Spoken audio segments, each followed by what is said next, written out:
I cook with wine and sometimes I add it to food. It makes it taste really good. It's a smile, it's a kiss, it's a sip. Oh, it's a smile, it's a kiss, it's a sip of summertime. It tastes so fine. Welcome to the Vinely Show. I'm Bertie DeQuay, and I'm with comedian and musician Morgan J. Because in wine there's truth. I cook with wine and sometimes I even add it to food.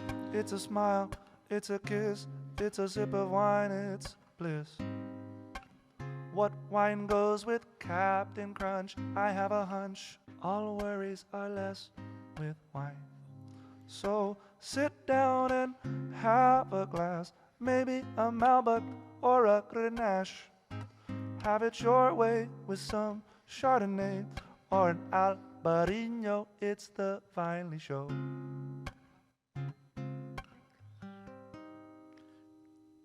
That's beautiful. Cool? 3, 2, 1. So you've been in the arts and entertainment. That's your background, and you've been able to merge that with wine a little bit, right? Tell us a little bit about that. Well, me personally, I come from a really interesting background. My dad actually was a singer in Argentina. And then when he moved to New York, he became a chef. And he was known as the singing chef, like at a really nice restaurant in New York. So he'd cook food, come out, sing to the people. And, in my house, he taught my mom how to cook. And when I was growing up, I'd be in the kitchen, kind of like a little sous chef. There's always a glass of wine around because when you cook, it's like good to have a little glass of wine. It's like part of the process as well. You know what I mean? So when do you cook now? Do you? Oh yeah, I mean, I don't cook as often because I'm just cooking for myself. But I do always have a bottle of wine around. I always have. So in my home at the moment, I have a bottle of scotch, wine, tequila, whiskey, triple sec because I personally like margaritas. So I always, and what I do with the margarita now is I do 2 shots of tequila, 1 shot of triple sec, a little bit of lime juice, and I get a LaCroix, like a lime LaCroix. Fancy. So it's like a little bit kind of spritzy, you know what I'm saying? Nice. So that's my drink of choice. So that's at 9 a.m. What do you do when it's noon? Oh, when it's noon, then I reach for a nice glass of Chianti. No, no, but I don't cook that often for myself just because it's one. So I'll go out. But usually now when I go out, I usually have wine instead of beer. I used to drink beer, but it seemed like wine was so classy. Like if you go out for just a simple thing, but just have a glass of wine whenever. You said something about your dad cooking and singing and everything. I mean, could you sing something? Could you play something like what he would be? Well, he would say. I mean, he played a lot of like if you Google Ricardo Roda. I don't know any of his songs personally by heart because I just have them up on SoundCloud and they're like this kind of surf rock. And he would go by Bravo Ricardo on the stage. Yeah. And he was about 20 years older than my mother was. So he's a little bit of an older dad. And when he was doing music, he was singing that like, God, I wish I knew the lyrics to one of his songs. He has this one song. Here, we're gonna look it up. You want Yeah, me let's to? look it up. That'd be Okay. great. Yeah. And if you go to SoundCloud. I'm gonna look it up because this is actually a moment. that Yeah, we it's can pretty remember. interesting. Yeah. And then as I'm doing that, was your dad or your mom a role model, or who was your role model? Well, neither of that. I mean, he was an entertainer. He passed when I was only 6 years old. You know what I mean? So I didn't get to spend too much time with him. But from what the videos, oh, there he is. So like that's him, right there. Cuando llega el verano. Cuando llega el verano. And you'll probably be able to hear a little bit. We want the lyrics, right? You want me to get the lyrics? I mean, I won't be able to sing it, No. but it's a okay. little bit. You could have a little clip of it or something like that. I don't know. If we play it, can we listen to it on the mic? You think? Listen. Is it? That's him, yeah. That's it. But you see, like it's like very like surf. Oh yeah. That's kind of cool. So your dad would be. Yeah, he'd be doing like that pop music stuff. Yeah. So I'll say this is what I'll say. Like I didn't get a good opportunity to know him, but I tour now. I travel the country. I'm singing to kids and well, not kids, but like teenagers and maybe college students and maybe even older than that, because my audience ranges pretty widely. Right. And I feel like I get to know him through doing this and stuff like that. Interesting. Yeah. Interesting. But it would be nice because he was such a good like a chef that it'd be interesting to see what he would have to say about. So what's the most meaningful encounter you've had while performing? Like, what do you think? The most meaningful encounter. I was doing a show last year at a college in Texas, and I kind of have this. I guess I have this ending to this song, which it kind of goes like, you wouldn't go to somebody else and be like you're ugly and gross, and I don't want to hang out with you. So why do you tell yourself that BS? And and then I go like, so what I want you to do tonight is I want you to go home, and I want you to look yourself in the mirror, and I want you to be like, hey girl, I love you.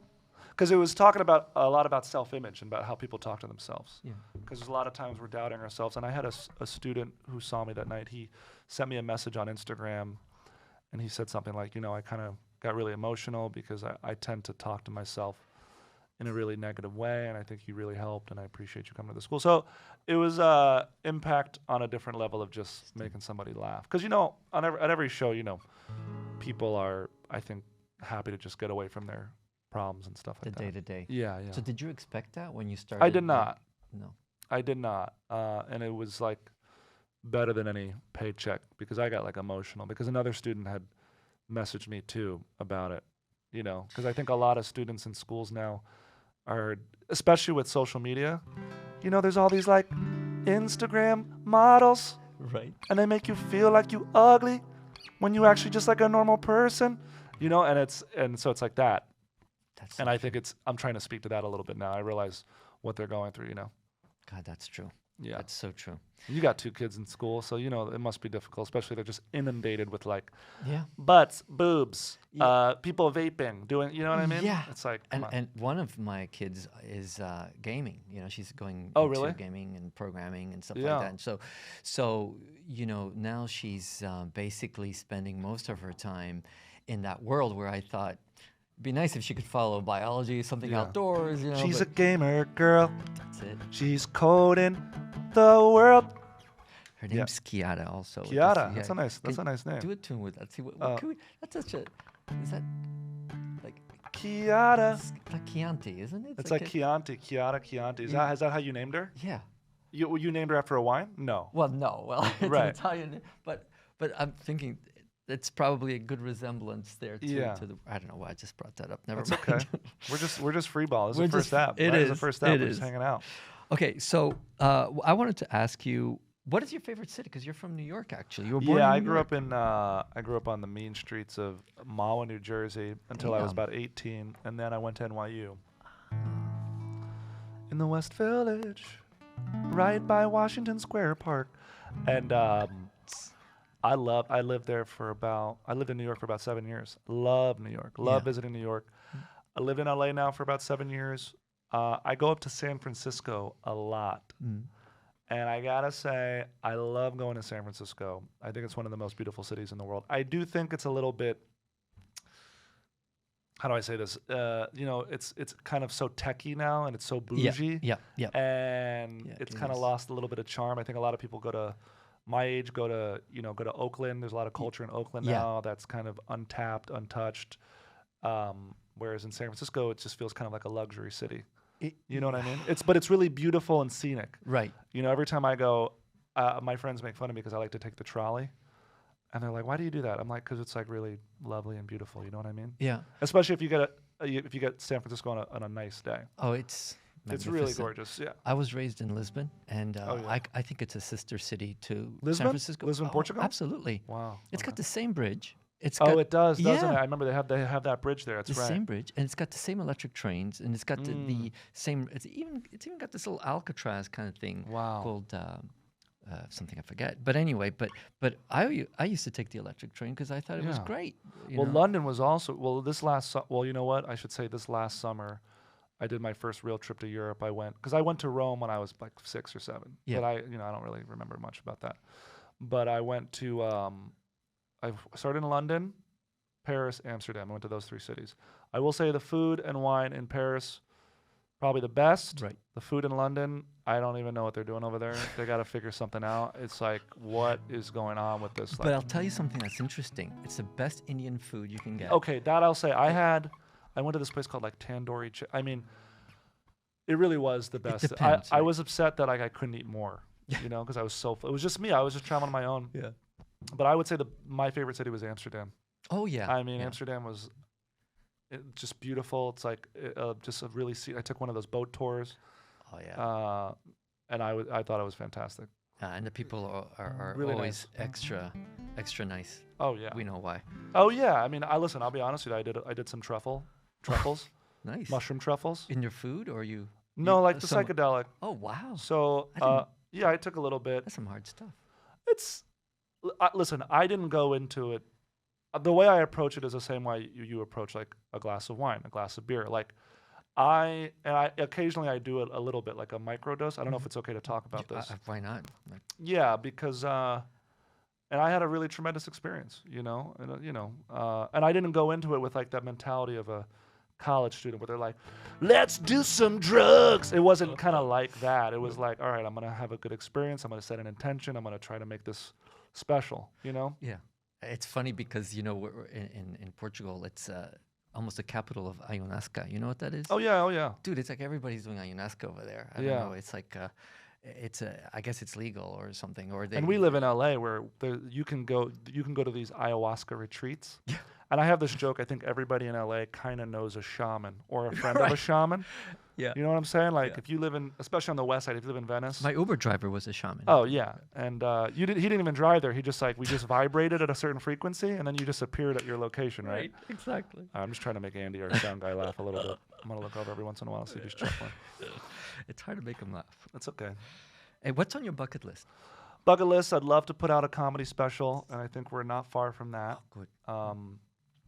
Comedy special. I'd love to write it. I think you're getting a call. Is that the person who's gonna meet us here? Yes, it Yeah. So do you want to wrap it up in a second? Yeah. Okay. Wait. Don't stop. Let me just answer the phone. You and got let it. him know I'll pick her up. Don't stop. Get it. Hey, Get it. Sharon. I'm great. How are you? Ladies and gentlemen, Sharon is on the line. Oh, Sharon good. is downstairs in Okay, the lobby, and we're just finishing one quick segment now. I'll be Yeah. right down. I'll be right down. you stay there, Thank you so Sharon. much, Sharon. You stay Okay, downstairs, thank you, Sharon. Sharon. Bye. We're coming. Bye, see you. Don't worry, we'll be down in a second. Be patient. I'm gonna use. I hope you recorded. it. yeah. Like, back to the bucket list. Cause Oh was yeah. cool. So love to do a comedy special, and like again, I think I'm about to do my first TV appearance, so that's off the list. It's funny, when I started, I gave myself a timeline like 10 years, Mhm. and it took about 12 years. So don't be and again, I think people right now, they want stuff to happen right away, but you got to give yourself more time, Right. Especially if you want to be good at something, you know. Yeah. Would love to write like a #1 hit for like a pop song. I think that'd be really great. And You've got some bossa roots. I Or love bossa nova. right, One of my favorite Brazilian artists, because I'm Brazilian, is this guy Jorge Ben Jorge, and he has this really beautiful song. Chove chuva, chove sem parar. You sound like Joby right there. Yeah, I have that breathy tone. You I used to think I didn't have a good voice, but then I realized I think there's a difference between having a unique voice and having a strong, powerful voice. And I think people enjoy my You've got stuff. both. You got. I appreciate you saying that. Sometimes I'm a little bit insecure about it because I feel like my voice gets kind of tired pretty quickly. No, you know? you and your voice connects with people. Yeah. I know. I've seen you on your Oh. shows. Thank you. And I have a question for you because I got a lot of questions. But can you describe what you obviously like wine? But can you describe wine in one word? Like, what would it be for you in one word? I was gonna say smooth and or rich, but but I think I would go with Oh, some. Well, I would go. Wine is wine. Wine is warm. Wine is smooth. It warms my soul. It warms my boots. I'm just making it up on the spot. But I would say warm because there's something about having one glass or two glasses of wine that it just gives you this nice warm. I mean, all alcohol will give you a nice warm feeling, but But yeah, it if in the right melts. setting and with the right people, sometimes a glass of wine can literally be the nicest thing you ever had, you know? That thing your dad does, cooking with a glass of wine. Yeah. It's funny because a lot of our guests are going to say exactly the same thing. Mhm. It's one of the most, I don't know, maybe exhilarating feelings of having, you're sitting, you're actually cooking in your kitchen, you've got all these things going on, but then a glass of wine that you can resort to on every sip is just so nice. I mean, it's special. Every occasion, people say, bring a bottle of wine. Are they going to bring anything? What should we bring? Bring a bottle. It's like wine is the go-to. Yeah, You it know? really is. I love going to Whole Foods or Trader Joe's, Yeah. and discovering what they have that's new and Oh, yeah. exciting. And I love going to our local wine shop. You know what we should do? And my friend just told me real quick before we wrap this segment up. There's a bar in Whole Foods. Yeah. In the one on Lincoln and Rose. Lincoln and sure. Rose, right? Yeah. And I went there for the first time, and I said, you know what? They're closing it in June. And I said, we should have a party here at the Whole Foods wine bar. Let's do it. Wine I and beer. want to do it. Party at Whole Foods wine bar. You know what I'm saying? Heck yeah, bro. All right. So that's any more questions before we wrap it up? No, let's go get our guest, shall we? Let's do it. Let's do it. Can we roll? Let's roll. 1, 2, 3. So sit down and have a glass, maybe a Malbec or a Grenache. Have it your way with some Chardonnay or an Albarino on the Vinely Show.